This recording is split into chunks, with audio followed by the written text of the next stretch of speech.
Pada malam hari ini kami akan bersama-sama menyampaikan tentang bagaimana memahami AI. Sebenarnya kalau di brosur-brosur yang lain kami bilang pengenalan AI gitu ya. Tapi khusus di PGLI minta judulnya memahami AI. Oke, baik, malam ini kita mari pahami bareng-bareng ya, Bapak Ibu Saudara sekalian. Sebelumnya saya mau nanya dulu nih ya, di sini siapa yang sudah menggunakan AI? Sudah menggunakan AI. AI yang seperti apa Bapak? Pakai AI-nya yang apa? ChatGPT. Bagaimana pengalamannya? Dipakai untuk apa nih Pak? Dipakai untuk apa ini Pak? Menulis artikel. Lalu di sebelah sini tadi ada juga yang sudah menggunakan. Pakainya apa Pak? Ya? Membuat proposal apa nih Pak? Proposal tesis. Oke. Oke ya, tadi cukup banyak yang bilang sudah menggunakan AI. Ada yang belum pernah menggunakan AI? Nggak masalah, ya, no problem. Siapa yang belum pernah menggunakan AI di tempat ini? Belum pernah ya Pak ya? Ada lagi? Nah, tapi kalau saya nanya Pak Samuel ya, Pak Samuel sudah pernah pakai WhatsApp? Sudah pernah, bahkan setiap hari pakai, kita komunikasi selalu WhatsAppan juga ya Pak. Nah, kalau kita sudah pernah menggunakan WhatsApp, Bapak Ibu Saudara sekalian, cukup, itu adalah syarat ya, syarat yang sudah dipenuhi oleh Bapak Ibu Saudara sekalian untuk bisa menggunakan AI semacam ChatGPT dan sebagainya. Oke, jadi sudah paham berarti AI ya, saya bisa pulang. Oke ya. Nanti kalau ada pertanyaan silahkan nanti bisa mengirimkan pertanyaannya langsung di scan aja QR code-nya. Di situ sudah ada nomor, langsung terhubung dengan WhatsApp. Nanti kalau ada pertanyaan-pertanyaan dari Bapak Ibu Saudara sekalian selama kami menyampaikan presentasi ini, nanti bisa langsung diketikkan, mungkin kami bisa jawab, atau nanti ketika kami sudah pulang kami juga akan menjawabnya. Tapi diketikkan saja pertanyaannya, silahkan. Dan malam hari ini kita akan sama-sama memahami dulu AI ya, dari pemahaman dasarnya. Mungkin banyak yang sudah pernah menggunakan AI, tetapi mengapa kita menggunakan AI? Bahkan mungkin belum mengerti apa sih sebenarnya AI itu yang saat ini sedang booming, yang saat ini sedang viral ya. Kita kenalan dulu sedikit supaya kita bisa memahaminya ya. Dan nanti kita akan sama-sama juga belajar bagaimana kita bisa menggunakan AI, bagaimana kita bisa melakukan studi Alkitab dengan AI, dan nanti mungkin ada bonus kalau waktunya cukup. Nah, bonusnya ini cukup menarik ya. Jadi sayang sebenarnya kalau terlewat ya. Ini agendanya, saya akan memberikan beberapa bagian ya untuk agenda ini. Yang pertama kita akan belajar tentang apa itu AI. AI atau Artificial Intelligence. Ya, AI ini sebenarnya adalah kemampuan mesin untuk belajar meniru kecerdasan manusia. Berarti meniru ya, kalau kita lihat ada kata meniru di situ. Bukan melampaui kecerdasan manusia ya, atau selangkah lebih di depan, walaupun sebenarnya pada dasarnya walaupun ini kecerdasan buatan, tetapi AI ini sungguh luar biasa kalau bisa kita manfaatkan dengan baik ya. Dan dia dilatih untuk bisa punya kecerdasan kognitif ya, seperti yang dimiliki oleh manusia, sehingga AI ini bisa melakukan berbagai tugas-tugas pekerjaan yang dilakukan oleh manusia, seperti penalaran, seperti belajar ya, bisa memecahkan masalah mungkin ya, dan sebagainya ya, karena dia adalah kecerdasan buatan yang meniru kecerdasan manusia. Tetapi secara teknis apa sih sebenarnya AI itu? Jadi AI ini sebenarnya gabungan dari machine learning dan large language models ya.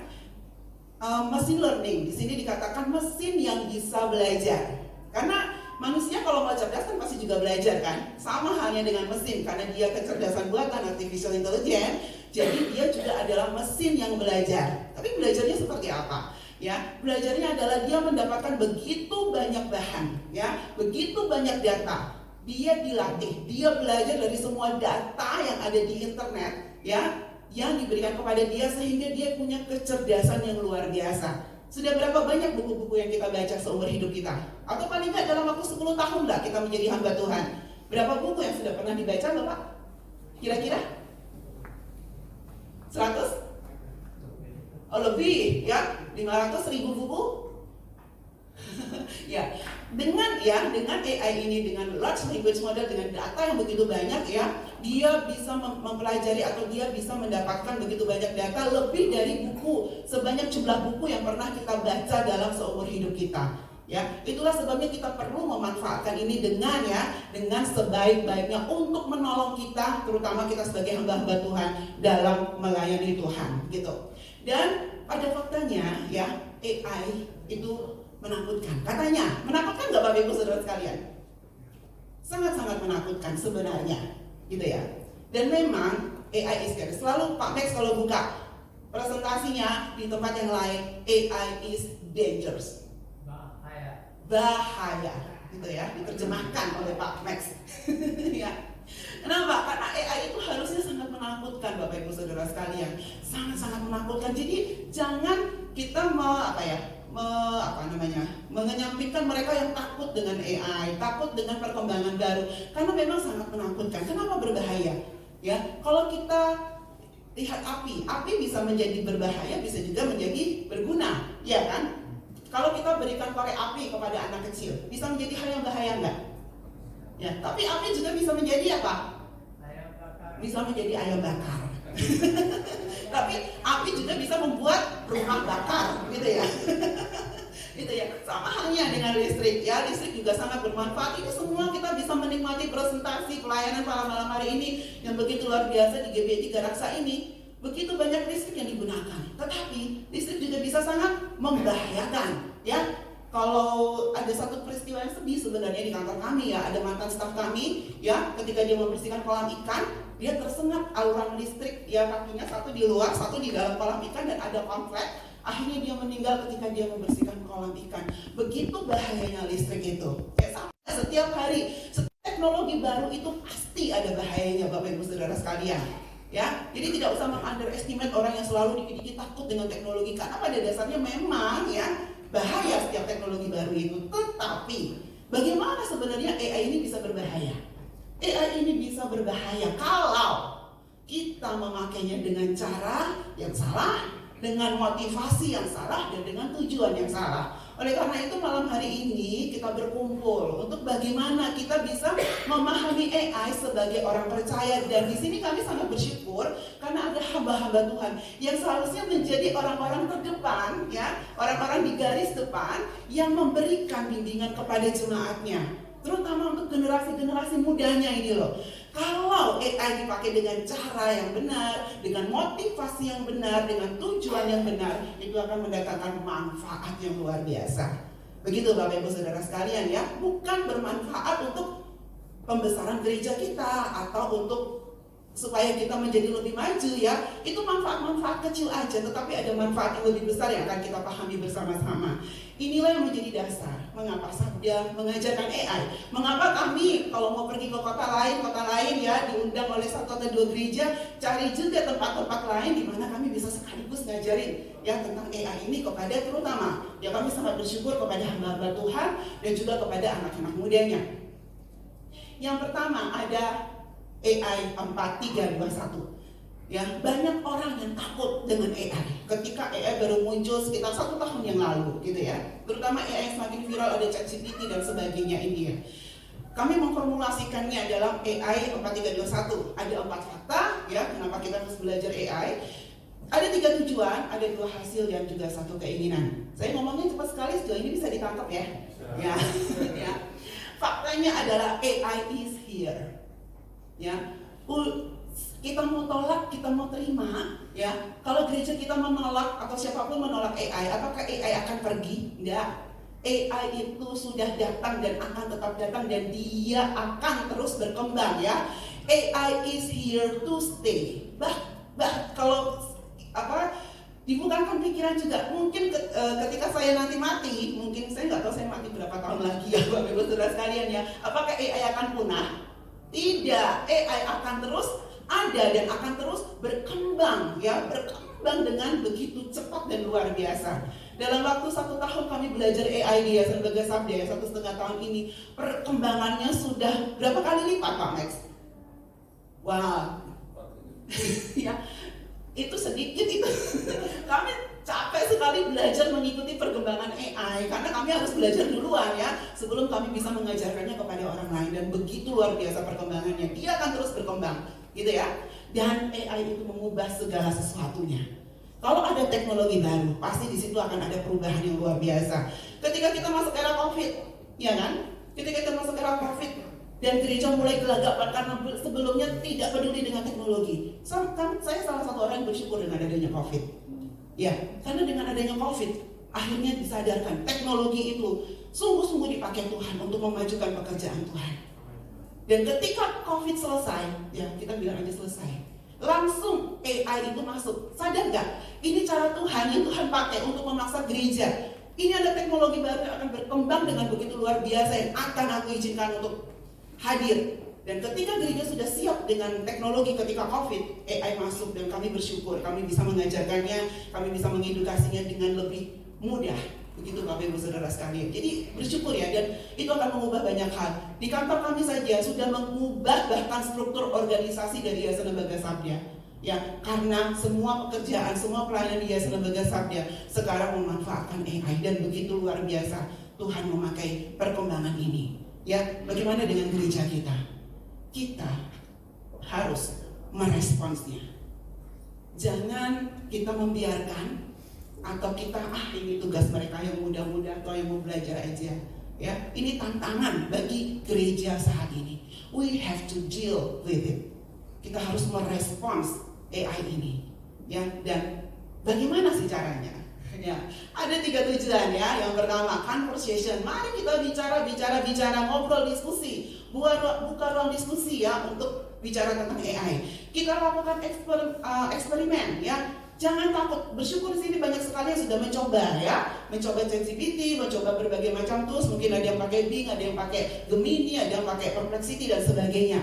Itu namanya coba dan jangan takut gagal. Ya, tetapi ketika kita sudah mulai mencoba, jangan lupa untuk sharing results-nya ya, bagi-bagi ilmunya kepada yang lain, gitu. Nah, itulah sebabnya kami sudah diskusi, kami sudah lakukan itu di kantor ya, kami coba-coba, gagal juga dicoba lagi, berhasil puji Tuhan, dan kami sekarang membagikannya kepada lebih banyak orang supaya lebih banyak orang bisa pakai ini untuk belajar ya. Ini 2 hasilnya ya. Untuk kita bisa belajar, ketika kita belajar memahami AI, mengenal AI, kita bisa mengajarkan lagi kepada lebih banyak orang. Kita bisa memultiplikasinya lagi kepada lebih banyak orang, sehingga banyak kesempatan pelayanan yang bisa terbuka ya ketika kita menerima teknologi baru ini dengan motivasi dan tujuan dan cara yang benar, dan kita bisa memimpin khususnya juga generasi-generasi masa depan gereja untuk melihat gereja yang semakin maju ya di dalam dunia dan bisa menjadi relevan ya dengan dunia ini untuk tadi ya amanat agung tadi ya, kita bisa menyelesaikan misi amanat agung yang telah Tuhan berikan. Dan hanya ada satu keinginan yang harus kita miliki ketika kita mengajar atau belajar tentang AI, yaitu untuk memuliakan Tuhan. Harus itulah yang menjadi motivasi kita ketika kita menggunakan AI, ketika kita belajar AI. Nggak peduli perusahaan-perusahaan mau belajar AI luar biasa, mereka sekarang memanfaatkan AI dan mendapatkan keuntungan besar yang luar biasa. Tetapi kita sebagai orang percaya, mau kita hamba Tuhan, mau kita pekerja profesional, pastikan ketika kita menggunakan teknologi baru ini di tangan kita gunakan dengan satu tujuan, AI for God, atau AI untuk kemuliaan nama Tuhan. Dan mengapa Sabda begitu gencar dan rindu mengajarkan tentang AI ini? Jangan sampai kita ketinggalan lagi nih. Ketika COVID datang baru kita bingung, baru kita pusing gitu ya. Jangan lagi kita ketinggalan, karena AI is the future. Ya, kalau kita tidak mau belajar dari sekarang, bagaimana dengan masa depan gereja kita? Generasi kita sekarang adalah generasi pengguna AI ini. Kami sudah pergi ke SMP, kami sudah pergi ke SMA, dan mereka semua adalah pengguna AI yang lebih luar biasa. Bahkan guru-guru mereka juga nggak tahu cara pakainya, tetapi mereka nggak usah diajarin, mereka tahu. Ya, jadi kita harus ajarkan. You tahu pakai AI, tapi tahu nggak kamu kenapa kamu pakai AI? Kamu harus gunakan itu untuk kemuliaan nama Tuhan. Jangan gagal lagi, ya. Seperti yang dahulu, kita kasih gadget ke anak-anak kita, tapi kita lupa mengajarkan kepada mereka. Semua yang kamu pegang adalah dari Tuhan dan harus kamu pakai untuk kemuliaan nama Tuhan, ya. Pastikan generasi AI di gereja kita, ya, bisa belajar tentang AI dengan prinsip yang benar. Orang Kristen sekarang, ya, Ada dua respon. Yang pertama nggak peduli, yang kedua terlalu mendewakan, bahkan sangat mempercayai AI 100%. Ya, ada yang pura-pura nggak tahu dan nggak mau tahu. Dan haruskah kita orang Kristen menerima AI? Ya, apapun yang kita terima harus semua basicnya dari Alkitab, dari firman Tuhan. Ya, harus dilihat dari kacamata firman Tuhan. Karena teknologi itu adalah dari Tuhan. Kita lihat ya, ini Bapak Ibu Saudara sekalian pasti udah hafal ini ya. Ayat-ayat kalau disebut saya nggak usah baca lagi ya, udah pasti ya. Kita katakan yes, ya. Segala sesuatu yang ada, yang Tuhan ciptakan dunia ini adalah dari Tuhan, ya, untuk kemuliaan nama Tuhan. Dan teknologi atau AI itu adalah alat. Banyak sekali alat disebutkan di dalam Alkitab, ya. Alat-alat teknologi bisa dipakai untuk apapun, untuk memudahkan, membantu kehidupan manusia. Tetapi alat juga dipakai untuk apa? Menyebarkan, ya, memajukan pekabaran Injil. Semuanya adalah untuk menolong manusia. Tetapi kita harus ingat, teknologi itu adalah tidak netral, ya. Karena apa? Teknologi itu juga diciptakan oleh apa? Manusia yang punya natur berdosa. Hanya orang-orang yang sudah ditebus, yang sudah menerima Tuhan Yesus sebagai Tuhan dan Juru Selamatnya, yang bisa tahu bagaimana menggunakan teknologi untuk kemuliaan nama Tuhan. Ya, kita orang-orang tebusan Allah juga harus menggunakan teknologi ini. Kita menebus teknologi ini, kita pakai, kita kembalikan lagi untuk kemuliaan nama Tuhan. Karena itulah tujuan Tuhan menciptakan kita. Ini juga yang kita ajarkan ya kepada jemaat kita ya. Kita diciptakan Tuhan untuk memuliakan Tuhan. Teknologi yang ada di tangan kita harus kita pakai juga untuk kemuliaan nama Tuhan ya. Harus dipakai dengan bijaksana. Ingat lagi slogannya, AI for God, not AI for me. Ya, AI for God. Itu yang harus selalu kita ingat. Karena teknologi adalah dari Tuhan. Harus dikembalikan lagi untuk memuliakan nama Tuhan. Manfaat AI itu luar biasa Bapak Ibu Saudara sekalian. Yang mungkin tadi ada yang bilang menulis proposal, ada yang bilang membuat ya, lalu ada yang bilang membuat artikel atau bahkan membuat berbagai macam lah ya. Banyak Bapak Ibu Saudara sekalian ya. Dan perlu investasi waktu untuk kita bisa mempelajari hal tersebut. Ya, bisa menghemat waktu, mengolah teks secara otomatis ya. Kalau kami dari Yayasan Bagasarda melihat AI ini luar biasa untuk kita bisa belajar firman Tuhan dengan lebih mendalam, tetap fun dan relevan dengan generasi sekarang. Itu sebabnya kami gencar belajar bagaimana AI ini bisa dipakai untuk melakukan studi Alkitab. Nanti akan di-spill sedikit oleh teman saya Alda ya, pekerjaan-pekerjaan kami di kantor yang memanfaatkan AI dan dapat dimanfaatkan oleh hamba-hamba Tuhan dan generasi sekarang.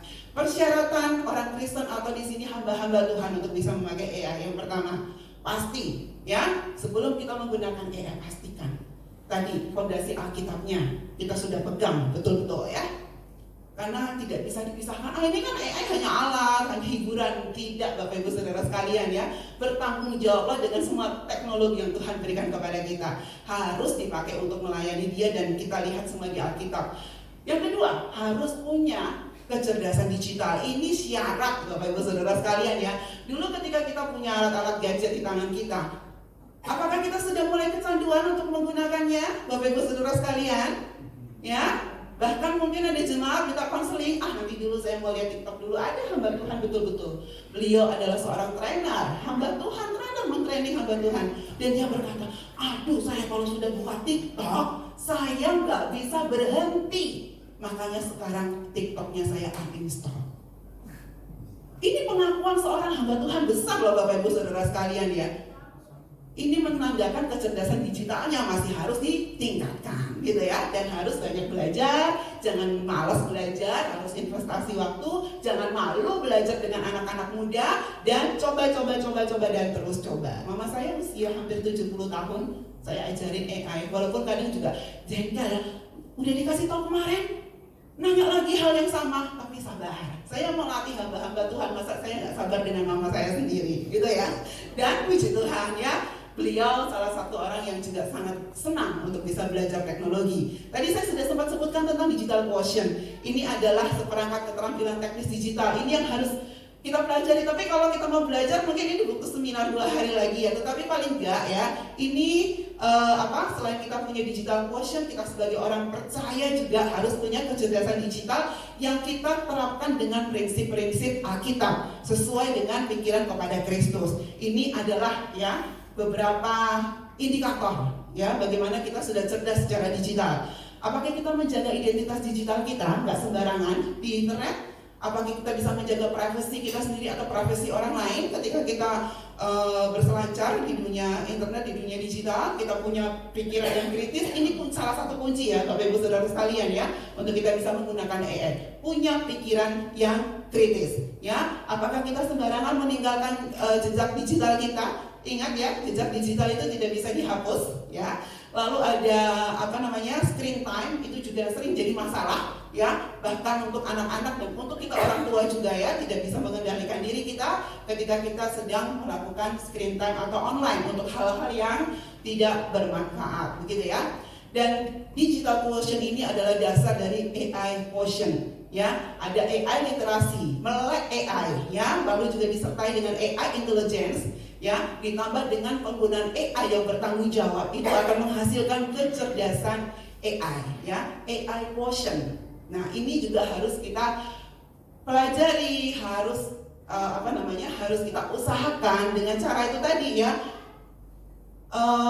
mengendalikan diri kita ya, kembali lagi kepada firman Tuhan supaya kita bisa menggunakan AI dengan lebih bertanggung jawab dan banyak belajar, melek terhadap AI supaya nggak hanya selalu mitos-mitosnya aja.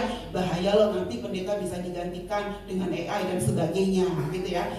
Beberapa waktu yang lalu saya training RPP, lalu ada yang bilang, Ibu Evi ini nanti gampang bikin RPP-nya karena apa? Karena Ibu Evi sudah biasa pakai AI, pasti langsung jadi. Saya tanya, Ibu pasti belum pernah pakai AI, makanya Ibu ngomong seperti itu. Iya Mbak, saya belum pernah pakai AI ya.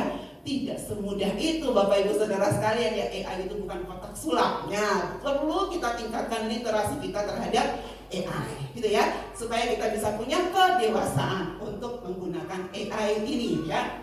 Dan satu hal yang saya mau tutup sebelum saya ke Pak Max ya, sebagai hamba Tuhan, kita yang terdepan untuk memakai AI dengan bijaksana bagi Tuhan. Mulai dari hari ini, kalau besok kita sudah tertinggal ya. Dan sekarang kami ingin menginformasikan ya, bagaimana sih kita bisa menggunakan AI.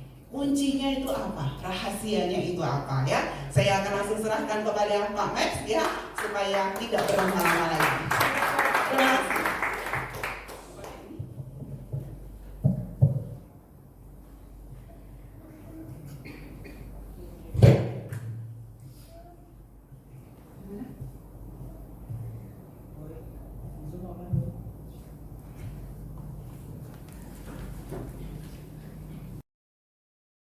Alright, terima kasih Evi untuk itu. Sekarang akan belajar bagaimana berbicara dengan mesin, bagaimana memakai AI dengan cara yang terbaik. Tadi itu hanya pendahuluan memahami dasar AI. Sekarang akan lihat dan hanya bagaimana berbicara dengan mesin. Setelah itu AI Squared yang satu cara dengan AI sebagai fondasi untuk pelayanan. Oke? Kurang lebih mulai ya? Oke, masih ada pertanyaan? Silakan WA dan akan ada jawaban. Oke, bagaimana AI? Bagaimana cara memakainya? Acak-acak? Ada yang bilang sudah coba. Gimana hasilnya? Dipakai untuk apa? Dan apakah ada cara atau rahasia untuk bisa memakai itu dengan lebih baik? Mengapa anakku lebih pintar memakainya daripada aku? Mengapa mereka seperti sulapan bisa dapat hasil yang wow, luar biasa, dan saya hanya ini? Bagaimana bisa secara maksimal pakai AI for God? Jelas, saya tidak pakai AI, tidak mungkin AI for God. AI for nothing, null.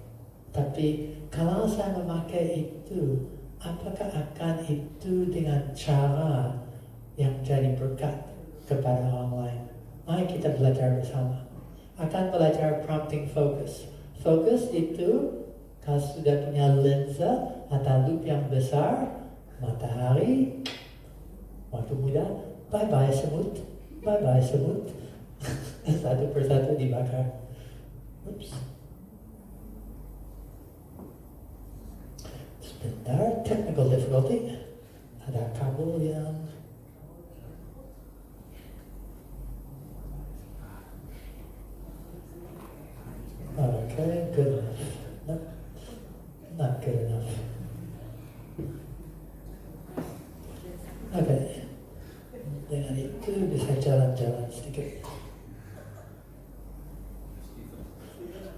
Oke, tadi you lihat apa? Satu contoh yang bukan fokus. Ada distraksi, ada gangguan, ada sesuatu topiknya, tetapi ke sesuatu yang lain. HP Anda didesain untuk mengganggu fokus. Sedang berdoa, langsung bing, notifikasi. Sedang baca Alkitab, notifikasi. And tujuan untuk HP itu untuk mencuri perhatian Anda untuk you akan terus menerus. Nah, ternyata kami mau membalikkan kata fokus dan pakai itu sebagai satu akronim, satu cara untuk mengingat bagaimana pakai AI dengan cara yang terbaik. Prompting, fokus. Kata prompting apa? Semua yang pernah untuk WA ada kotak. Isi kotak itu prompt. Nah, so kami akan lihat bagaimana isi kotak seperti WhatsApp bisa prompting yang terbaik. Alright. Sedang itu, next. Okay, thank you. Alright. So, prompt. Tadi sudah diomongkan. And itu akan kunci pertama. Memberi contoh dulu. Punya teenager. Punya jemaat. Maka WhatsApp. Kirim sesuatu, you bilang ya. Dah ada komunikasi, dah ada interaksi, ini dah ada hasil yang baik. Tapi kalau mulai conversation, diskusi, ngobrol dengan baik-baik, ada orang, istri saya termasuk, yang luar biasa pintar. Siapapun yang WA ke dia, wah, mereka akan untuk sejam panjang lebar diskusi hidupnya, mereka akan bisa, oh dulu waktu sekolah mereka bisa ngobrol tentang topik apa dan mereka hebat. Mereka pintar, muka ke muka, conversation, lebih lagi dengan WhatsApp. Semua dilakukan dengan prompt. Ada orang lain, jujur, kirim apapun, kemungkinan tidak dapat jawaban, dan kalau dapat jawaban itu satu kata, sering tidak lengkap. Itu bukan conversational skill yang baik. Tapi AI itu conversational chat bot, conversational AI. Berarti harus belajar bagaimana mengisikan kotak itu dengan sebaik mungkin. Okay? So apa itu prompt? Dan mengapa harus belajar daripada itu? Well, prompt itu cara kita berbicara dengan mesin AI. Intinya percakapan, conversation, dialog, diskusi, ngobrol. Intinya mesin AI akan bisa belajar. Bagian dari definisi, itu dah hanya belajar large language model, semua informasi yang ada, plus, seluruh internet dimakan dalam, itu mengerti, sebagian besar. Dan saya bisa berbicara dengan itu, wow. Tapi tapi itu penting saya tahu cara yang akan terbaik dengan itu. Sebagaimana? Sering Effie suka lakukan bagian ini karena dia orang yang sangat ramai dan suka ngobrol. Dan so dia langsung bilang, ada orang yang duduk kiri atau kanan? Ayo, tanya mereka dari mana? Bagaimana kerjanya? Apa hal yang you paling mengharapkan dalam tahun ini? Nah, coba. Apa hal yang you paling mengharapkan tahun ini? Ngobrol. Kalau bisa itu, you bisa AI. Apakah itu sulit untuk ngomong dengan orang yang duduk sampingmu? Ini untuk saya, kamu benar ya. Dulu waktu datang, makanya sulit itu mustahil saya bisa berbicara bahasa apapun. Dan lebih lagi, mereka tak mengerti aku. Tapi pelan-pelan saya belajar tak hanya bahasa, tetapi budaya. Saya belajar bagaimana sopan santun. Sih, tak ada yang mengerti saya. Lebih lagi, saya orang yang lebih belak-belakan. Dan ternyata ada situasi baik dan situasi tidak sebaik itu. Semua tentang percakapan, tentang conversational. And so, apakah sulit? Orang bilang, no, saya pula yang mulut, udara dan kata akan keluar. Alamiah. Pernah punya teenager? Tidak segampang itu. Ngomong, mereka, dan itu hampir seperti dunia yang lain, budaya yang lain. Kalau punya misi, itu bahasa yang lain, budaya, seluruhnya beda. tapi bisa belajar bagaimana komunikasi dan interaksi. Dan beberapa prinsip daripada dunia misi termasuk lintas budaya, bahasa dan cara semuanya itu ternyata penting dan baik untuk bercakap-cakap dengan AI. Dan akan lihat bersama bagaimana cara yang terbaik untuk itu. Oke, ngomong dengan orang gampang. WhatsApp, belajar. Jangan terlalu banyak salah ketik, dan terlalu sulit. Dengan AI, malam ini saya jamin akan juga gampang. Oke, ini contoh. Hai, halo, bla bla bla. Ini contoh yang lain. Yang satu sisi WhatsApp, hijau. Satu sisi OpenAI, ChatGPT. And, hey, halo. Dan GPT tanya, wow, halo, apa yang dapat saya bantu hari ini? Well, saya mau menggali Alkitab. Bisa? Tentu saya senang membantu, dan ya betul, GPT selalu senang membantu. Bisa? Tidak selalu, tapi sering. Lebih lagi, kalau saya punya satu assistant, saya tahu tadi pagi untuk 4 jam lebih, ajar AI untuk estetik. AI dan pendidikan. Dan ternyata semua mahasiswa, lebih dari 150-an akan jadi magang. Dan akan ada pendeta yang menerima mereka. Mereka datang asisten dengan semangat senyum. Dan kalau bilang, bagaimana? Kalau bilang, ayo tolong ini. Kalau bisa jelas, spesifik. Kalau bisa dengan cara yang baik, mereka jadi asisten yang baik. Kalau terimalah, ayo, go, ayo kerja. Apa? Lakukan itu. Itu mana? Siapkan renungan. Renungan pasal mana? Ayat apa? Topik. Renungan untuk siapa? Yang anak atau yang lansia? Kalau saya tidak bisa jelas kepada asisten yang saya dapat dari STT 150 yang pasti akan cari tempat untuk magang. Praktek lapangan. Kalau mereka tidak komunikasi dengan baik-baik, mereka jadi asisten yang useless, tak berguna. Dan asisten yang bikin pusing. Asisten yang ingin nolong. Tentu saya senang membantu Anda menjalani, mempelajari Alkitab. Apakah ada ayat atau topik tertentu? Nah, kalau mereka pintar, mereka menolong you untuk komunikasi baik-baik. Tetapi rahasia untuk prompting dengan AI, sadar, ada assistant yang ingin menolong. Apakah Anda bisa jelas tentang apa yang caranya dan semua spesifik, dan setelah itu akan lihat apakah you bisa fokus kepada hasil yang diinginkan. Oke? Semua bisa WA? Saya masih ingat waktu ada COVID. Work from home. Ada COVID. Gereja tutup. Jalan baik-baik. WA. Apakah bisa ngomong untuk siapkan ini? Apakah bisa dorong itu? Ada detail-detail.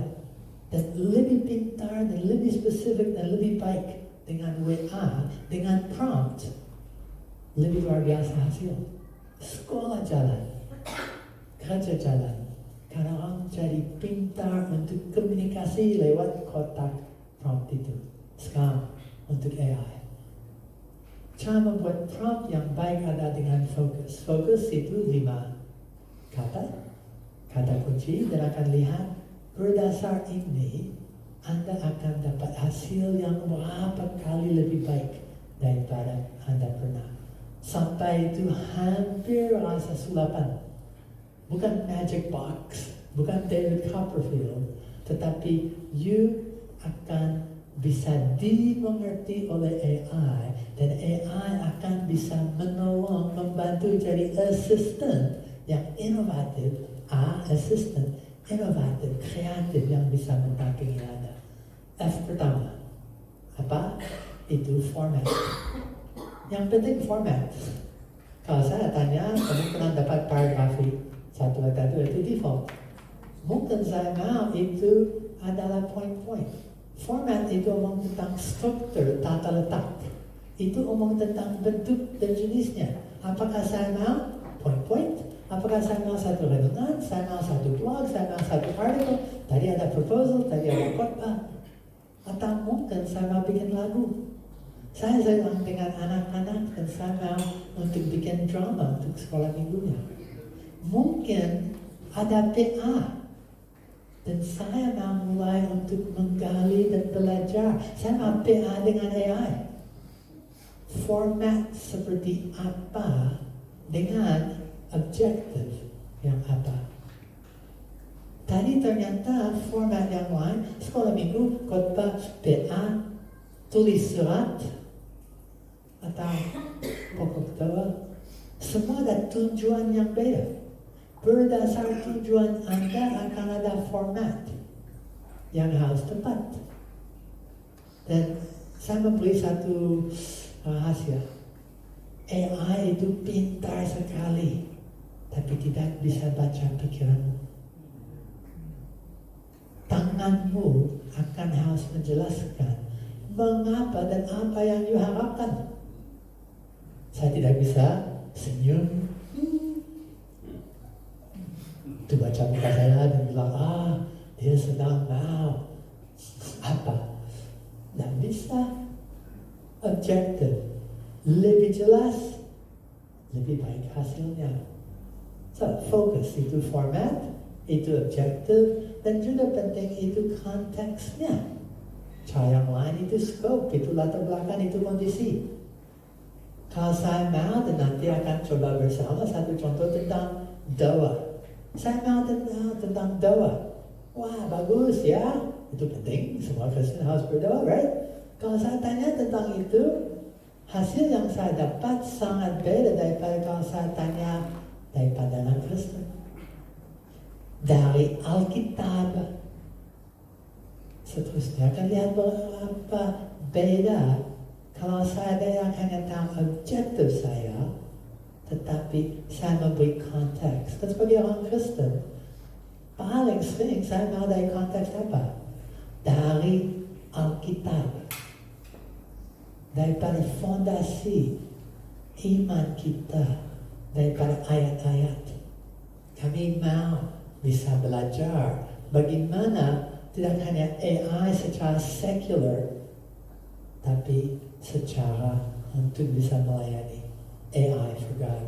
Format penting, objektif penting, konteks, dan akan lihat beberapa contoh dan coba bersama. Tapi juga user atau usage, role. Apa arti user? Saya adalah user, right? And so, saya akan bilang, saya pendeta. Dan ceritakan apa yang saya mau. Sangat beda daripada saya, satu computer programmer. Hasil akan beda. Saya satu anak SMP yang belajar di sekolah. Hasil akan berdasar siapakah saya user. Dan saya bisa bilang, jelaskan ini untuk anak yang umur 10 tahun. Berapa bedanya jawaban? Tadi kalau saya tanya tentang doa, wow, dalam bahasa yang anak kecil yang baru sedang keluar, bye-bye, tidak mungkin akan mengerti. Tapi saya bisa, dengan user, usage, and role, saya bisa bilang, Anda sebagai dosen sekolah teologi yang sudah pintar hermeneutika, nolong saya untuk menggali atau untuk lakukan word study, studi kata untuk persiapan. Berarti user, usage, role. Siapakah saya? Siapakah Anda? And hasil untuk siapa? The audience, the source. Nah itu lucu, tetapi AI bisa pakai topi seberapa banyak yang dimau. Itu bisa jadi dari dosen, bisa jadi pendeta, itu bisa jadi orang yang anti, itu bisa jadi again role, peran apapun. Dan kalau AI tahu siapakah Anda, itu bisa menolong sesuai dengan siapakah Anda. Kalau tidak, itu akan asumsi you manusia yang biasa, umur yang biasa, dan itu data apapun. Dan kalau you dapat hasil yang sedikit acak dan tidak terlalu fokus, jelas kali tidak mengfokuskan itu. Oke?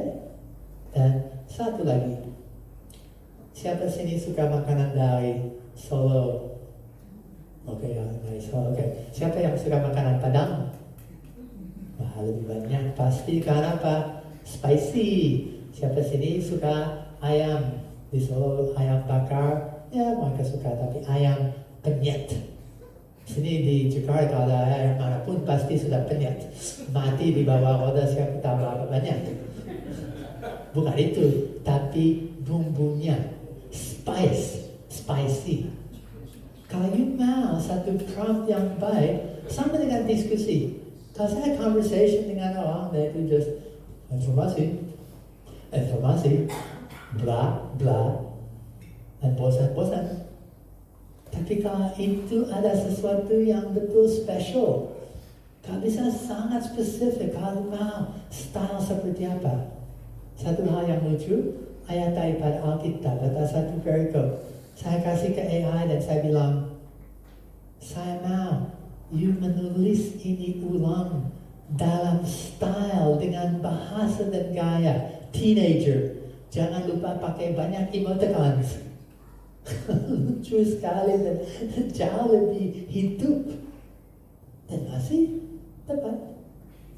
Sangat beda, bukan hanya versi harian. Alkitab versi sehari-hari, nah. Alkitab versi teenager. Funny. Itu contoh untuk spesifik style dan seperti apa yang you mau. Itu memberi bumbu, itu memberi betul sejenis kehidupan dan sejenis keistimewaan kepada interaksi saya dengan AI.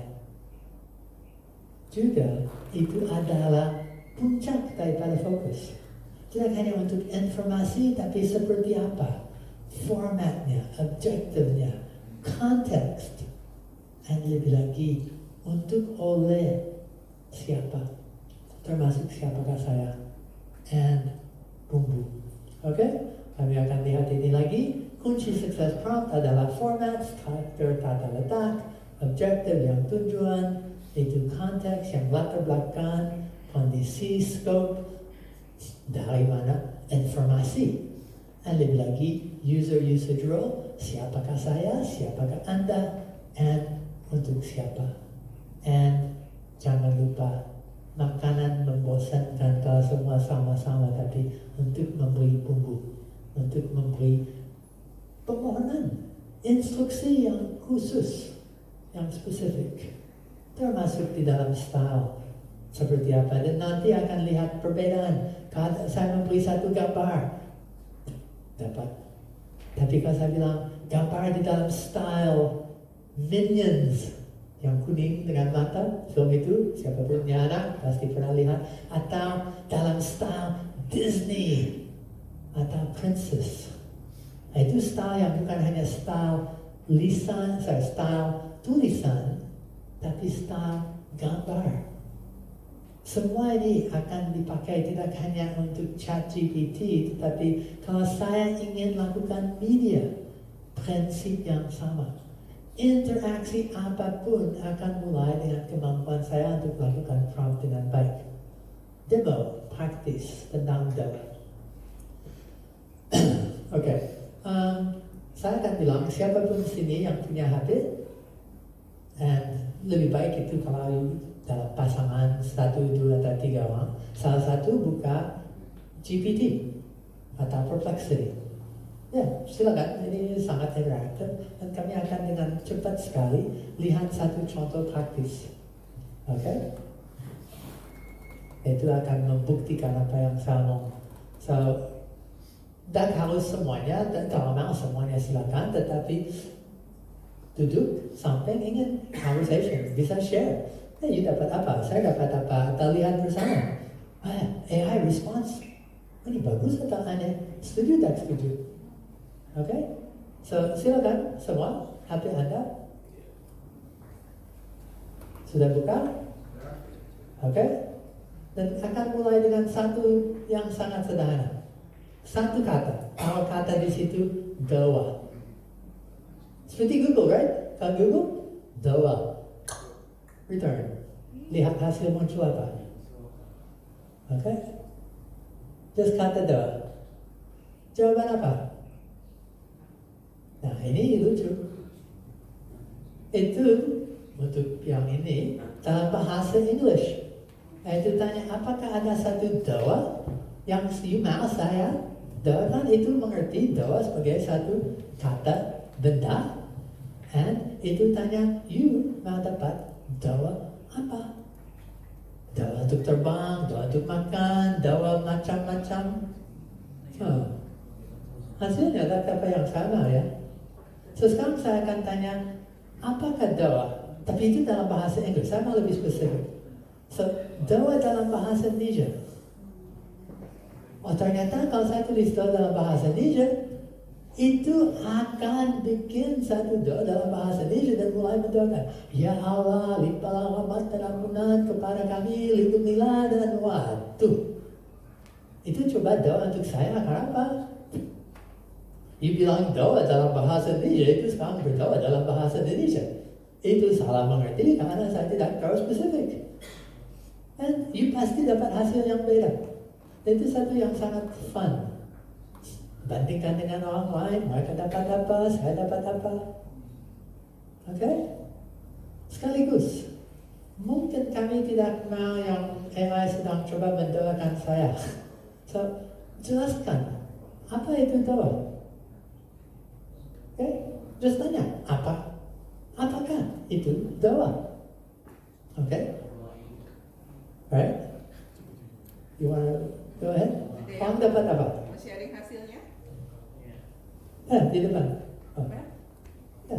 Dan sekaligus lihat yang Sharing hasilnya tadi dari ChatGPT-nya. Doa adalah sebuah bentuk. Silakan Pak, pakai ini aja. Doa adalah sebuah bentuk komunikasi spiritual atau virtual yang umumnya digunakan untuk memohon, meminta, atau menyampaikan keinginan kepada Tuhan, dewa, atau entitas spiritual lainnya. wah, berarti saya bisa doakan kepada Dewa Dewi AI. Iya. Waduh, ternyata ada kursi. Saya bisa doa kepada itu. Saya bisa, waduh, ini sedang sesatkan aku? Atau mungkin saya sedang menyesatkan diri sendiri karena saya belum punya fokus yang benar. Lebih lagi itu di dalam paragraf sekarang ya, apa itu? Doa jawab dalam bentuk poin-poin. Seperti tadi, komunikasi spiritual, terus permohonan dan pujian, individu, kelompok, spontan, bla bla bla bla bla bla bla. Ini doa dari pandangan apa? Skopnya, konteksnya, tidak diberi itu daripada seluruh dunia, dicampur aduk. Ini doa yang jujur sebagai orang Kristen dan punya arti ini sama dengan dunia sekuler dan pengertiannya. Mungkin saya harus memberi itu sesuatu yang lebih spesifik konteks. Coba tanya, apa itu doa dalam agama Hindu? Oke? Tunggu. Sudah? Coba. Sudah ada yang pelayanan kepada Bali?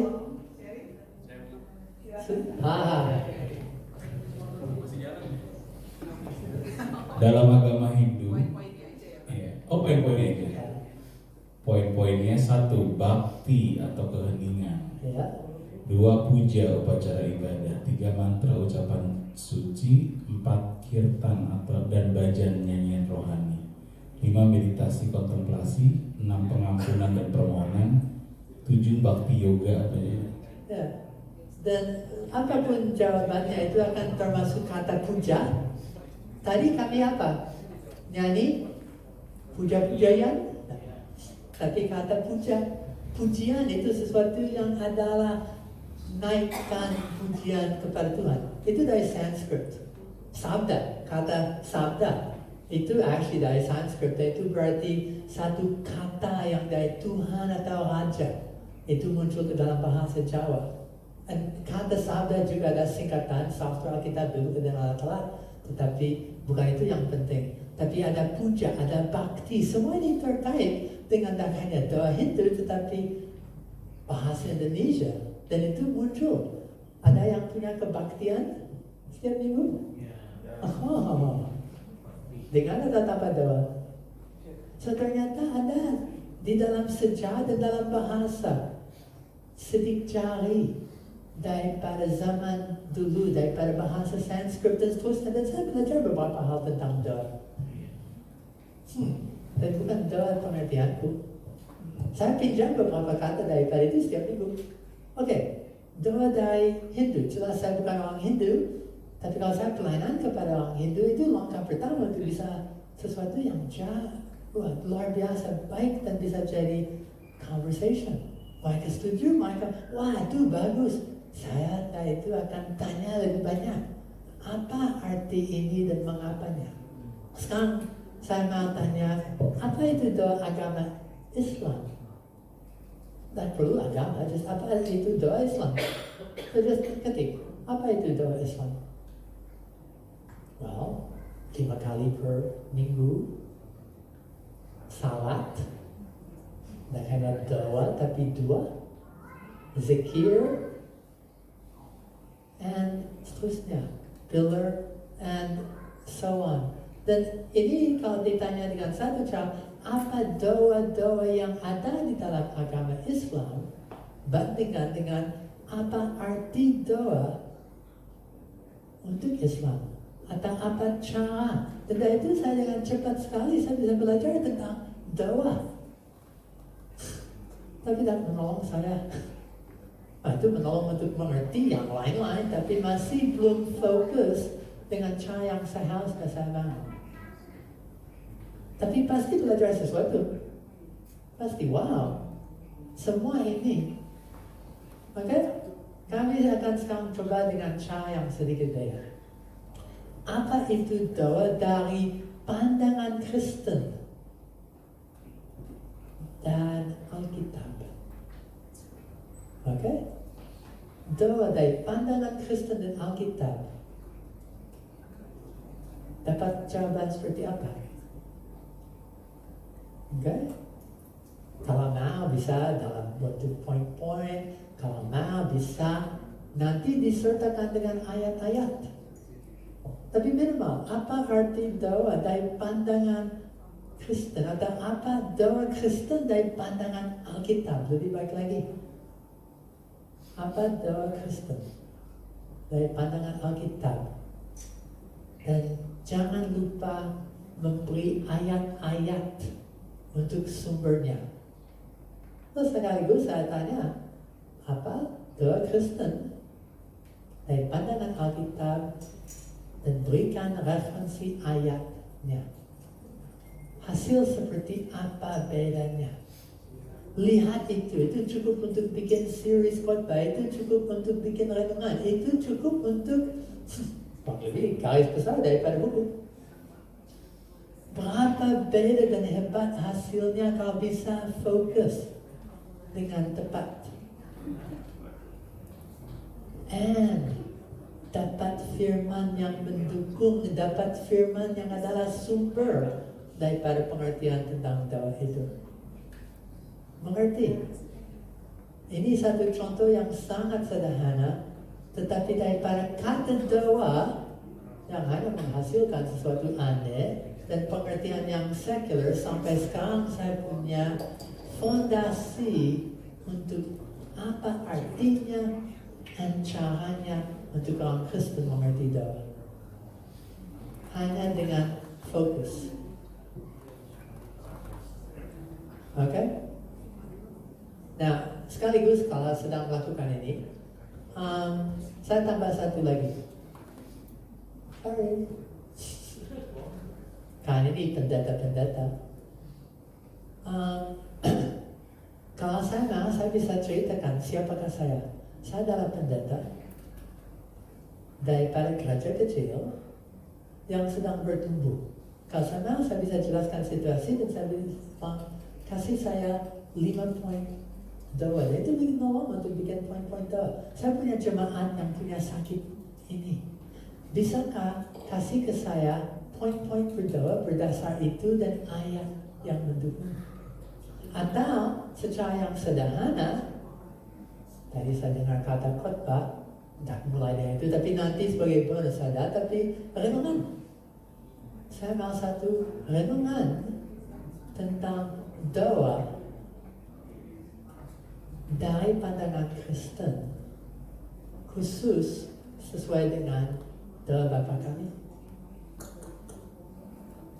Saya mau coba satu lagi, saya mau tahu doa konsepnya dalam bahasa Yunani adalah kata-kata apa? Kata doa yang ada di Alkitab, kata Yunani, kata-kata Yunani apa yang dipakai untuk itu? Dan ternyata akan kaget, sering tidak ada kata istimewa, tetapi itu kata hanya untuk memohon. Itu kata untuk omong dengan Tuhan.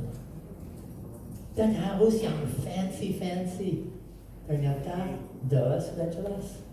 Bisa dipakai daripada word study sampai kata doa, jadi titik masuk untuk renungan, titik untuk masuk kepada PA, titik untuk lebih mengerti firman Tuhan. Hanya dengan satu kunci, hanya dengan fokus, satu loop, satu cara untuk conversation Anda tidak hanya acak-acak, tapi itu tajam dan besi akan mentajamkan besi.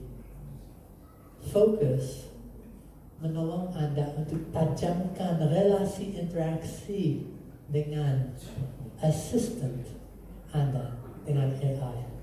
Oke, saya rasa itu sudah cukup. Saya lanjut. Oh, lihat hasilnya. Ya, tentu saya judul. Ini renungan, oke. Tata referensi Bapa kami kuduskan dan hey guys, kalian pernah, dan ini dalam bahasa yang lebih oke, cool. Tunggu, saya tak bisa baca secepat itu. Sorry, saya bukan. Oke, pernah nggak ngerasa? Baca dengan lebih. Hey guys, kalian pernah nggak ngerasa kangen banget ngobrol sama sahabat kalian? Nah Tuhan itu minta aja yang baca. Oh, oke. Sabar. Ya, so ternyata karena saya pintar baca dan dia terlalu sibuk main dengan mesin untuk baca, sekarang dia akan AI bisa membaca itu. Oke. Kalau audio sudah benar di sana. Berikut adalah renungan tersebut. Judul Doa Bapa Kami Ngobrol Bersama Tuhan. Ayat referensi Matius 6:1. Bapa kami yang di sorga, dikuduskanlah namamu. Hey guys, kalian pernah kalian? Yeah. Nah, Tuhan itu Bapa kita yang super banget. Super. Dia pengen kita nyebut namanya dengan rasa hormat dan kagum. Yuk kita mulai doa kita dengan sadar kalau kita lagi ngobrol sama Bapa yang keren banget di surga. 2. Datanglah kerajaanmu, jadilah kehendakmu di bumi seperti di sorga. Gimana rasanya kalau kita hidup di dunia yang semuanya baik dan damai kayak di surga? Itu harapan Tuhan untuk kita loh. Doa ini ngajarin kita untuk minta agar kehidupan kita bisa nyamain standar surga. Jadi yuk kita doa biar hidup kita bisa mencerminkan kasih dan kebaikan Tuhan. Hanya dengan fokus.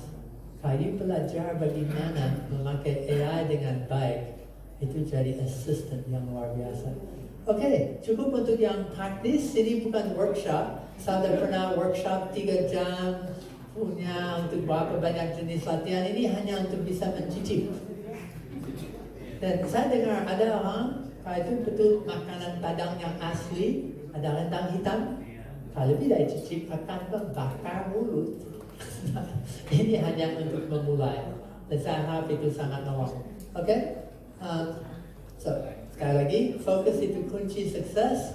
Waktu praktek bersama sudah buka, and kalau mau bisa lakukan yang sama. Sering kami akan pakai kata khotbah dalam situasi ini, tapi saya lebih suka kata doa. ada di praktis, dan bisa lihat dengan pola yang sama. Oke, khotbah dalam bahasa Indonesia, jelaskan tentang itu, bentuk poin dalam Hindu, dalam Islam, pandangan Kristen dan Alkitabiah. Jangan lupa dengan ayat-ayat. Tadi hanya pola sederhana seperti itu menolong. Karena apa? Di dalam itu ada objektifnya, ada formatnya, ada konteksnya, ada user usage, and jangan lupa bumbunya spice. Oke, sudah. Saya hanya memberi ini. Dan ini salah satu yang seperti Anda baru ketik, saya adalah orang pendeta. Saya mau melakukan pendalaman Alkitab dengan topik doa dari pandangan Alkitab. Tambahkan ayat referensi, tolong berikan dalam poin-poin, terima kasih. Ternyata lebih sopan, jawaban lebih sopan. Kalau kasar, itu mikir, orang kasar, aku jawab dengan kasar. And lagi bukan seperti Google. Kalau kata doa di Google, dapat halaman tentang ini percakapan, ini ngobrol. Oke? So, sekarang feedback sedikit. Gimana kesan tadi? Bisa coba? Dia dapat hasil, gimana kesannya? Ada yang mau membagikan kesannya?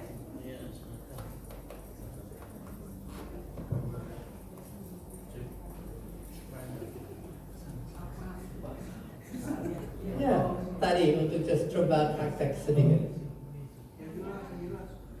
Tadi amazing. Yeah, amazing. Yeah.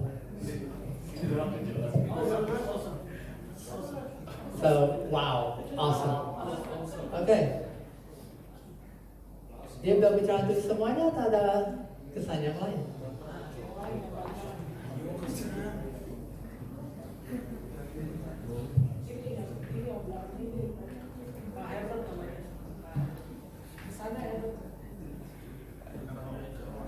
Kesannya nyalain dulu cek pakai bahasa AI itu.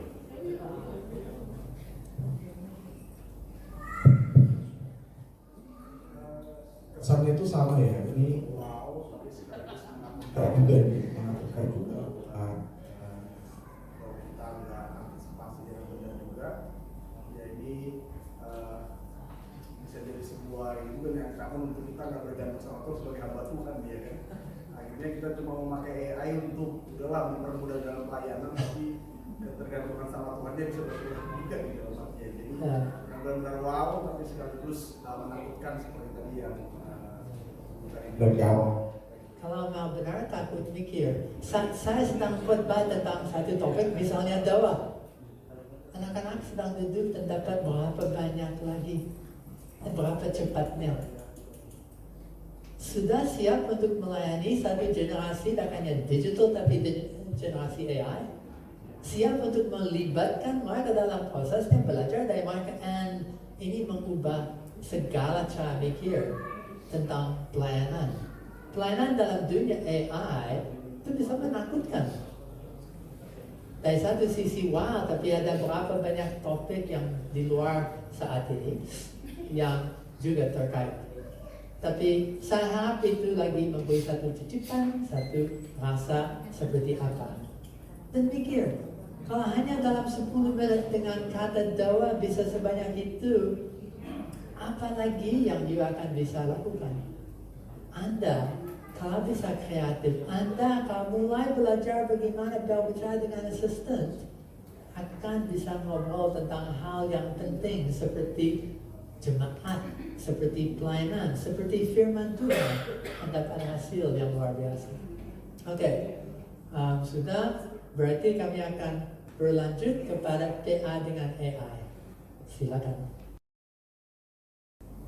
Ini adalah metode PA menggunakan AI yang kami buat khusus ya supaya bisa punya langkah-langkah yang efektif ketika kita menggunakan AI untuk belajar firman Tuhan. Karena kalau kita belajar firman Tuhan, lalu ada AI di tangan kita, tapi kita tidak menggunakan metode atau tidak kembali kepada metode yang seharusnya, ya nanti bisa terjadi ketakutan dan kebergantungan gitu ya Pak ya. Jadi ini salah satu jawaban ya. salah satu jawabannya supaya kita bisa memanfaatkan AI dengan benar harus tetap menggunakan metode ya. Ya, ini saya skip aja, gitu ya. Dan mengapa kami terus mengajarkan atau untuk kita bisa melakukan studi Alkitab, karena memang itulah fokus dari Yayasan Pelayanan Sabda.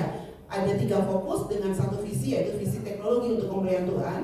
Fokus kami adalah Alkitab dan studi Alkitab dengan teknologi sebagai kendaraannya, dan tujuannya adalah untuk memperlengkapi tubuh Kristus supaya bisa ya sesuai atau relevan dengan dunia ini untuk bisa lagi menjangkau dan melayani generasi masa depan. Oleh karena itu kami terus ya berusaha supaya firman Tuhan ini bisa masuk kepada generasi digital. Kami membuat berbagai macam metode untuk belajar Alkitab. Metode yang kami gunakan ketika generasi digital ini kami sasar untuk bisa belajar firman Tuhan, kami sebut metode SABDA. Ini adalah simak, analisa, belajar, doa, diskusi, aplikasi SABDA, dan bisa menggunakan alat-alat digitalnya. Ya, ini pasti sudah familiar ya Bapak Ibu Saudara sekalian, software Sabda, situs Alkitab, app Sabda, Sabda Bot ya. Sabda Alkitab Multimedia, komunitas Alkitab Sabda. Kemungkinan besar Bapak Ibu Saudara sekalian sudah menggunakan ya. Kalau HP itu ada Alkitab berwarna hijau atau biru, itu dari Yayasan Lembaga Sabda. Ada aplikasi tafsiran, aplikasi kamus Alkitab, Alkipedia, itu juga dari Yayasan Lembaga Sabda. Dan itu kita bisa belajar firman Tuhan menggunakan metode SABDA.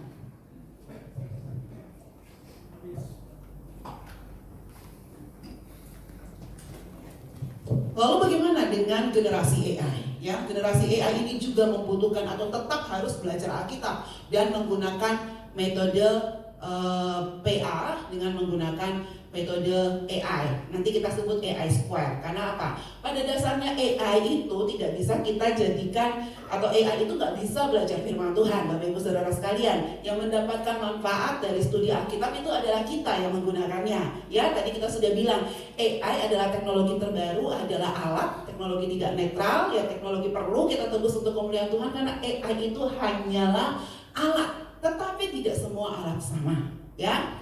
Jadi kita mau main kata nih, ada AI atau AI, ya. AI itu, A itu alat. Kalau I itu apa nih? Kalau I yang merah itu kira-kira alat apa ya? Ada yang mau menjawab satu kata? I, AI, alat apa? Ya? Alat apa Pak? Alat iblis. Ya, alat iblis ya. Lalu? Ya? Alat informasi. Ada alat apa lagi? Jawaban kita menentukan sikap kita ya. Alat intelektual gitu ya. Kita mau lihat ya sebenarnya AI di tangan kita itu bisa menjadi alat apa? Benar sekali Pak, alat iblis ya. AI itu bisa jadi alat iblis. Dan ya ketika lahir lalu AI itu muncul digunakan oleh orang-orang yang belum percaya Yesus ya. Ya, kita menggunakannya sama dengan mereka bisa menjadi alat iblis. Tetapi yang kedua, AI di tangan kita harus menjadi alat apa? Betul sekali.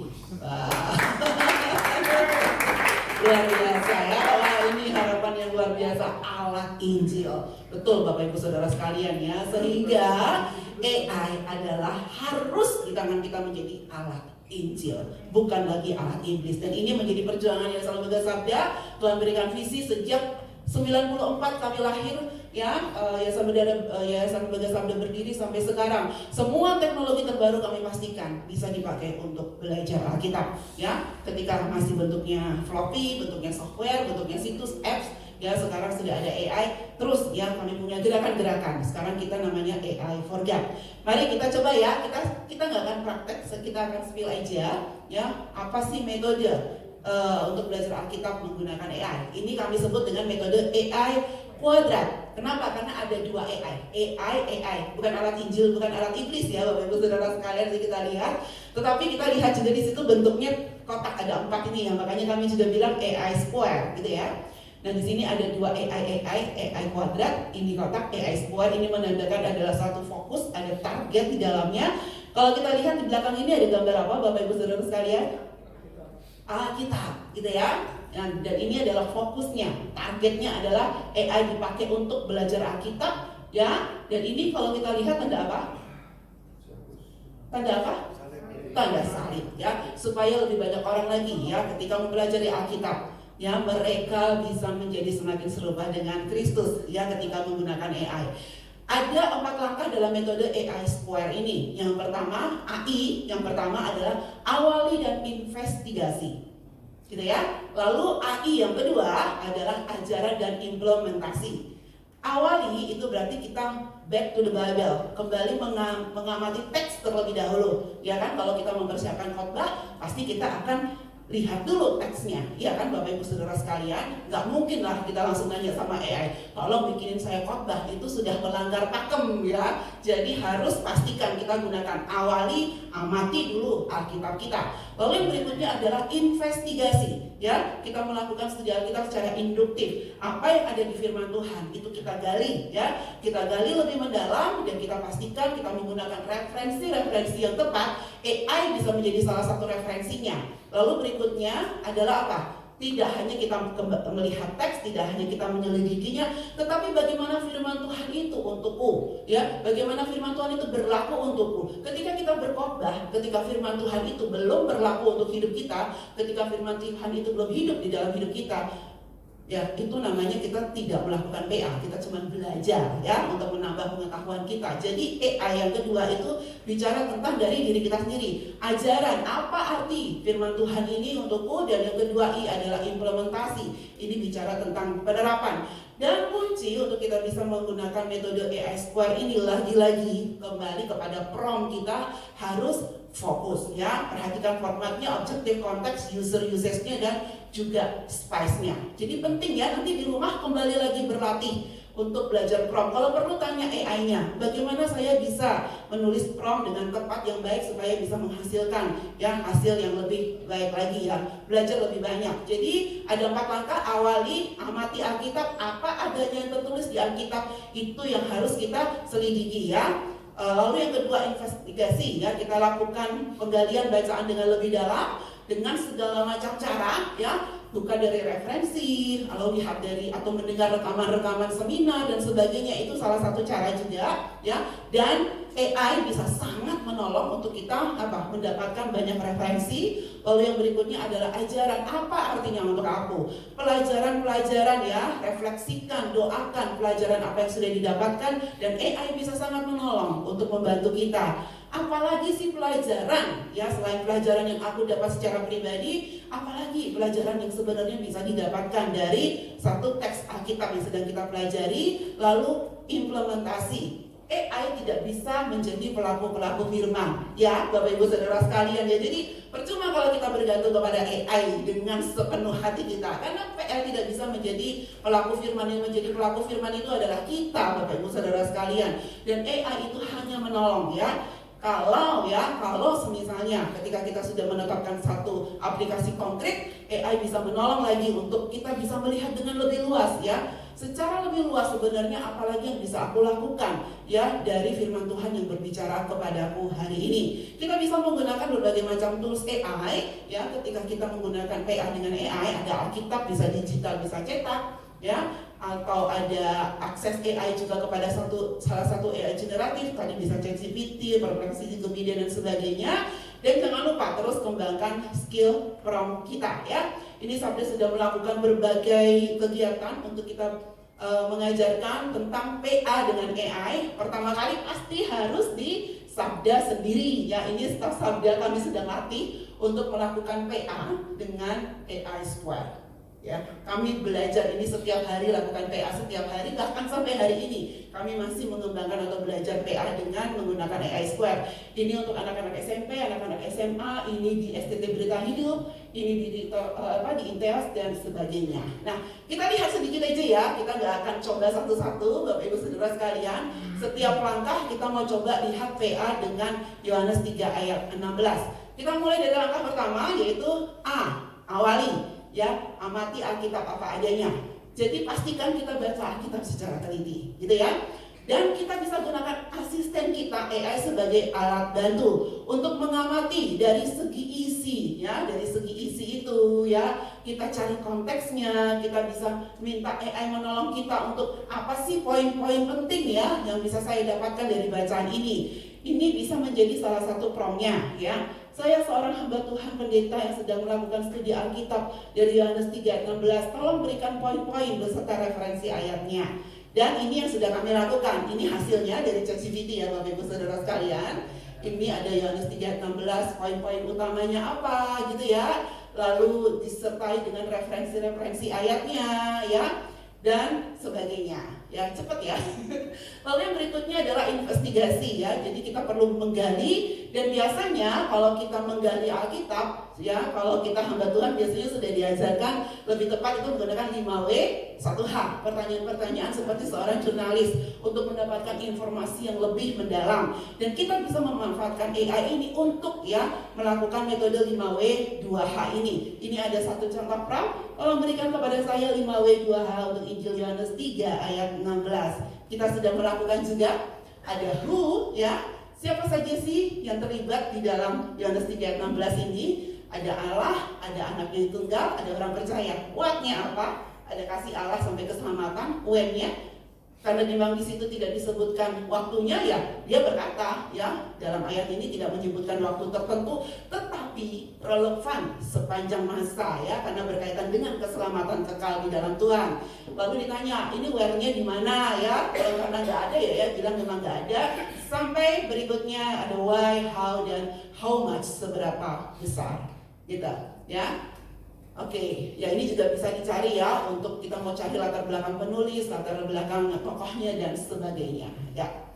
Lalu berikutnya adalah ajaran, apa artinya untuk aku. Setelah kita melakukan studi Alkitab atau kita sedang mempersiapkan khotbah, kalau khotbah kan kita biasanya seharusnya kan membagikan hasil studi Alkitab kita ya Bapak Ibu Saudara sekalian ya. Dan ketika kita mempersiapkan khotbah atau sedang melakukan studi Alkitab, pasti Roh Kudus akan menolong kita ya, dengan tajam berkata kepada kita, pelajaran penting untukku, pelajaran penting atau ayat yang berbicara keras untukku ya dalam studi Alkitab ini adalah ABCDFG. Sudah pasti kalau kita belajar Alkitab dengan sungguh-sungguh kita akan mendapatkannya. Tetapi dengan adanya AI ini kami juga sudah mencoba, ini sangat menolong kami untuk melihat lagi pelajaran-pelajaran lain yang mungkin kami lewatkan, yang mungkin tidak ada ya, tidak pernah terpikirkan sama sekali gitu ya. Ya, dan ini bisa menolong kami untuk melihat kekayaan yang lebih luas lagi dari Yohanes 3 ayat 16 ya. Jadi selain dari yang kami dapatkan, kami juga bisa tanya, kamu dapat pelajaran apa nih ya dari Yohanes 3 ayat 16? Sama halnya kalau kita PA secara kelompok kan, teman-teman kita juga membagikan hasil PA-nya kan.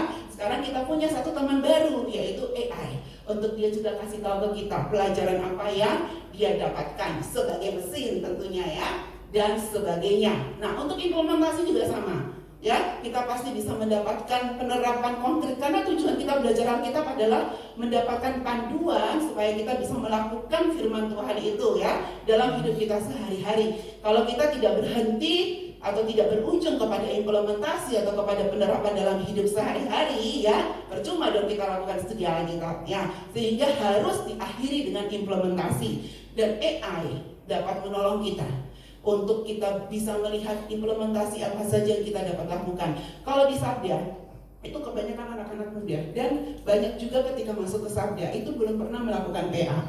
Setiap hari kami melakukan PA selama minimal 1 jam, ya harusnya maksimal 1 jam. Ya, kami melakukan PA selama 1 jam setiap hari. Dan banyak anak-anak, banyak staf Sabda ketika masuk, ada yang belum pernah melakukan studi Alkitab sama sekali. Ketika ditanya apa aplikasimu, mereka bingung. Apa ya aplikasinya? Mereka bingung. Ya. Tapi ketika kami coba, kamu tanya sama AI, kira-kira aplikasi apa yang dapat kamu terapkan ketika kamu sudah dapat pelajaran ini? Dan ini sangat menolong mereka. Oh, ternyata dengan ayat ini aku dapat melakukan firman Tuhan. Seperti ini ABCDFG, dan ini sangat menolong mereka ya untuk melakukan firman Tuhan. Ya, mereka sharingkan di grup gitu ya, Bapak Ibu Saudara sekalian. Ini nih kita bisa gunakan teknologi untuk penginjilan, kita bisa adakan kelas Alkitab online. Ini usulan dari AI untuk aplikasi Yohanes 3 ayat 16. Jadi Bapak Ibu Saudara sekalian, ini singkat, tadi Pak Max bilang cicip-cicip ya, ini kami cicip-cicip aja karena nanti bisa lihat video fullnya. Kami sudah ada di situs ai.sabda.org, langkah-langkah untuk kita bisa menggunakan AI Square ini sebagai metode untuk melakukan studi Alkitab bersama asisten kita yaitu AI. Dan hasil ketika kita melakukan studi Alkitab ya, itu juga bisa menolong kita untuk membuat khotbah ya. Bapak Ibu Saudara sekalian, pastikan ketika kita berkhotbah itu betul-betul hasil dari studi Alkitab kita, dan hasil dari PA ini juga dapat menolong kita untuk bisa melakukan multiplikasi pelayanan ya. Hasil dari PA, hasil dari khotbah ya, bisa kita gunakan untuk apa? Menghidupi lagi atau membuat khotbah kita menjadi warisan bagi anak cucu kita. Kalau kita punya khotbah, tidak hanya sampai hari Minggu aja yang mati ya, hanya mati khotbah itu hanya berlangsung 1 hari. Kalau sudah dengan ada AI, kita rekam, ada transkripnya itu bisa menjadi bahkan menjadi buku, bisa menjadi audio khotbah, bisa dipasang menjadi konten digital, dan itu menjadi legacy bagi generasi masa depan gereja. Bapak Ibu Saudara sekalian, inilah manfaat yang harus kita kejar ya, kita gali ya, supaya AI ini bisa terus menolong bahkan generasi masa depan untuk untuk mereka bisa menikmati firman Tuhan dalam kehidupan mereka. Kalau mau tanya-tanya tentang AI, kami ada khusus Office Hour AI tanggal bulan ini itu tanggal 23 Agustus via Zoom. Ini meeting ID-nya sama, ini sudah sudah kadaluarsa, tapi tanggal 23 Agustus kami ada meeting ID-nya tetap sama. Silahkan langsung masuk, tidak perlu mendaftarkan diri. Silahkan mau tanya AI, konsultasi tentang AI dan pelayanan, kami siap melayani setiap hari dalam 1 bulan, 1 Jumat aja ya, jam 3 sore sampai dengan jam 4. Ya. Oke, ya, jadi ini situsnya, silahkan bisa masuk bergabung dalam komunitas di WhatsApp AI for God. Banyak banget pendeta sudah bergabung ke grup WhatsApp ini dan mereka belajar tentang AI banyak sekali dengan pakar-pakar AI di dalamnya. Ya, begitu ya Bapak Ibu Saudara sekalian, singkat banget, sorry ya, tetapi ya kami bisa menyampaikan sejauh ini. Dan ya. Aldo akan memberikan tentang Alkitab CBD.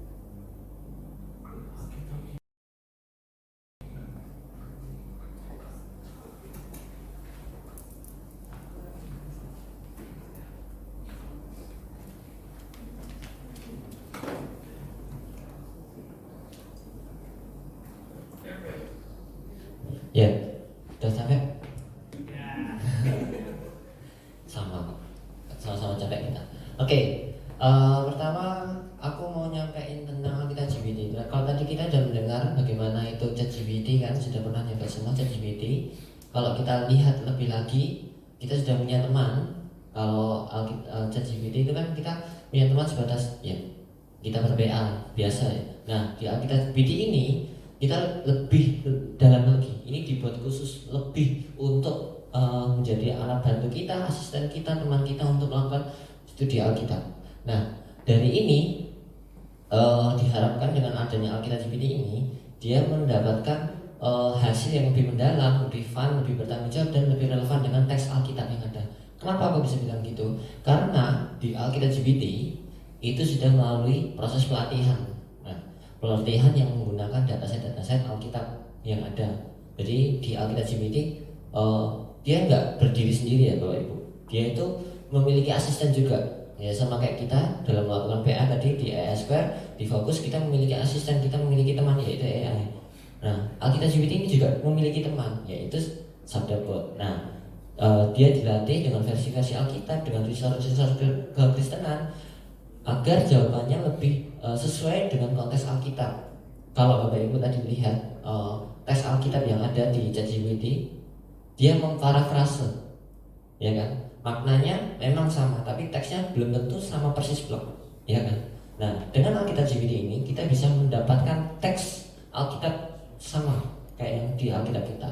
Tuh, ada beberapa versi juga, banyak banget versi, bukan cuma beberapa, banyak banget versi. Ada bahasa Indonesia, ada bahasa Inggris, bahasa asli, bahasa suku malah, dan juga ada renungan, kidung, nomor strong, kamus, tafsiran, dan lain sebagainya. Banyak banget data-data yang dibuat yang untuk membantu Alkitab GPT ini belajar. Jadi AI ini nggak cuma kita yang harus belajar kepada AI bagaimana kita bisa menggali dan lain-lain, tapi AI juga harus belajar. Jadi biar hasilnya lebih relevan lagi, biar lebih sesuai dengan konteks Alkitab yang ada. Nah, apa sih yang bisa dilakukan sama Alkitab GPT? Kalau kita lihat Alkitab GPT, karena di belakangnya dia memiliki asisten, dia juga bisa menampilkan minta asistennya. Ketika kita minta Yohanes 3:16, dia akan minta asistennya juga bukakan Yohanes 3:16 dari Alkitab yang asli, dataset Alkitab yang asli. Lalu dia menampilkan as is apa yang sudah diberikan asistennya Alkitab GPT kepada kita. Tuh. Lalu dari Alkitab GPT kita juga bisa menggali lebih lagi. Karena sudah dikasih nih sama asistennya Alkitab GPT, ayo kita gali lagi lebih dalam, maka hasilnya lebih relevan lagi. Tuh, lebih mendapatkan spesifik lebih, pengertian lebih, dan referensi-referensinya juga pasti lebih dalam lagi untuk penggalian Alkitab. Bahkan bukan cuma kita menampilkan satu versi Alkitab, kita juga bisa menampilkan lebih dari 2 versi atau bahkan 5 versi jika kita mau. Kita bisa melakukan interlinear, kita bisa minta penggalian per kata. Jadi kata ini dalam bahasa ini apa, dalam bahasa ini apa, dalam nomor strongnya apa, penjelasannya seperti apa. Nanti ada contohnya. Dan ini juga dibilang media juga ada fungsi membuat gambar.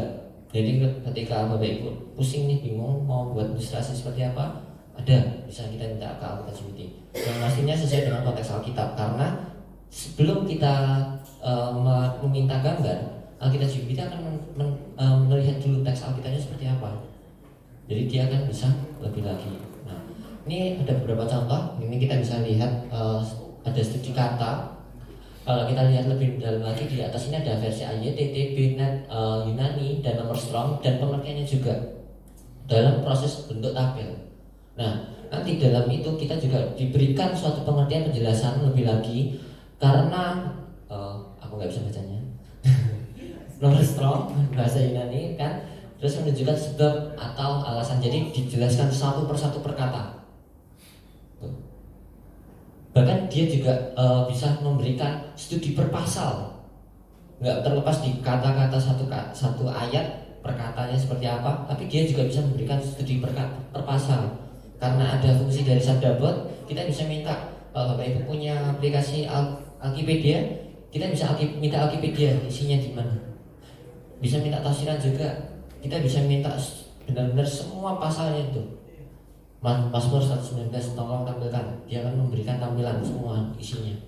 Kita bisa minta juga strukturnya seperti apa dari Mazmur 119 dan isi-isiannya seperti apa. Itu untuk studi per pasal. Kita juga bisa membuat ilustrasi khotbah ya, kayak tadi aku omongkan. Ilustrasi khotbahnya seperti apa? Jangan lupa foto F. Oke. Nah, itu kalau Ibu saya lihat ini sebelah kiri gambar apa? Nah, Daniel di bawah sini. Apakah benar sesuai dengan teks Alkitab seperti itu? Nggak ada yang tahu, jika ada berapa. Tuh. Nah, itu. Terus yang sebelah kanan ini gambar apa? Ayo, Yunus di perut ikan, Yunus dimuntahkan atau Yunus ditelan? Yunus dimuntahkan. Kan Yunus ya itu.